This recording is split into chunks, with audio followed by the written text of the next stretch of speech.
All right, this next segment really needs no introduction at all, because you already know what the national sport of Wales is, so we don't need to talk about rugby at all.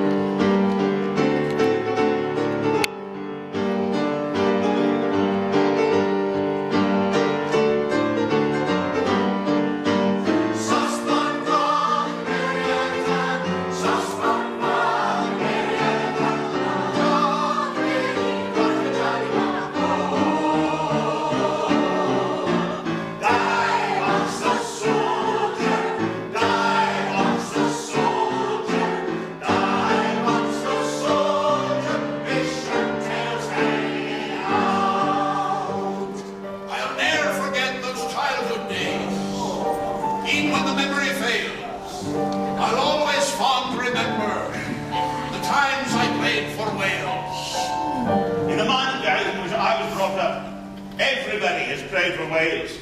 Few, however, have actually put on the scarlet jersey and run on the Cardiff Arms Park. But we've all played at some time or other.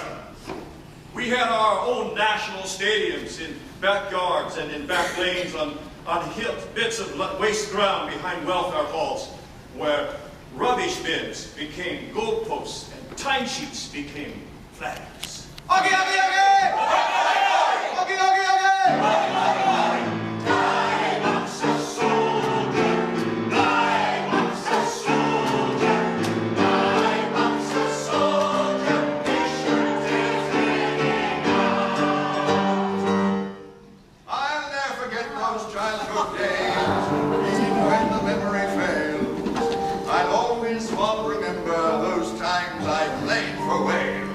I'll always remember the first time I played for Wales.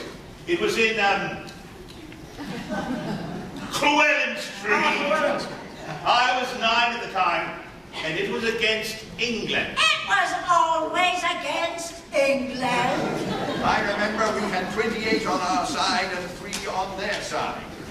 It wasn't fair, but it was my ball. But I remember we won 408 to 12. One of those games where you played 4 hours each way and only stopped when a ball went under a lorry. In that game, I scored 23 tries before I was carried off injured. I was late tackled 3 yards short of the goal. 3 yards short. 3 yards? We went on to beat Ireland and Scotland before 3 o'clock. We would have beaten France as well, but Mel Thomas kicked the ball into Mrs. Harrison's garden, and she wouldn't let us have it back. She was a funny woman. From Cardiff? We had her back, though. We woke up her tortoise and gave it to this drunk and told him it was a meat pie. So then I run home into the back lane behind my house. I used to make rugby close on old kidney bean sticks. And for a ball, I used an old fairy liquid bottle. I was the best kicker of fairy liquid bottles in all of Glamorgan. I could screw kick to touch and make the top come off. I'm thinking back.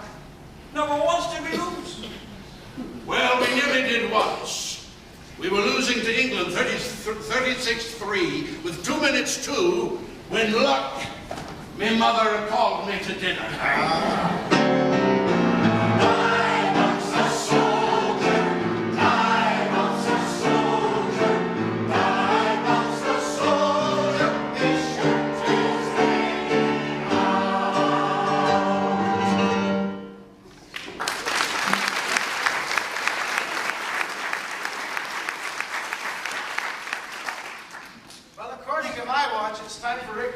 Something poignant. I'll do home instead. Ah!